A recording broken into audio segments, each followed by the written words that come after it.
নমস্কার, welcome to world affairs Bangla. আমি mister পাল। আজকের প্রতিবেদনে সকলকে স্বাগত জানায়। বর্তমানে একটি বড় খবর সামনে এসেছে, Pakistan join two G20 membership. হ্যাঁ, আপনি ঠিকই শুনছেন।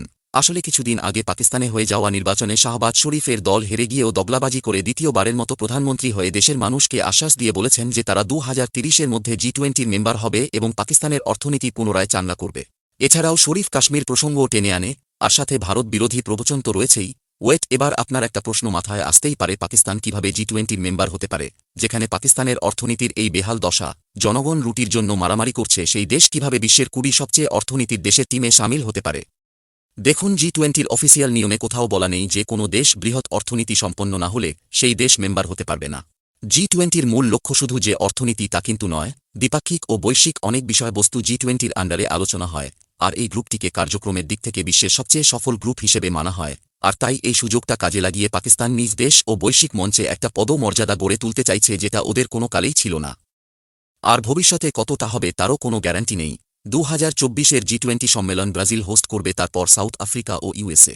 যারা কেউই পাকিস্তানকে মেম্বারশিপ দেবে না। আর পাকিস্তানের পরম বন্ধু চীনও তাদের হোস্টিং অলরেডি করে ফেলেছে, ফলে 2030-এর মধ্যে তাদের হোস্টিং আর নেই। তাহলে কিসের ভিত্তিতে পাক প্রধানমন্ত্রী এত বড় একটা স্টেটমেন্ট দিলেন জানেন?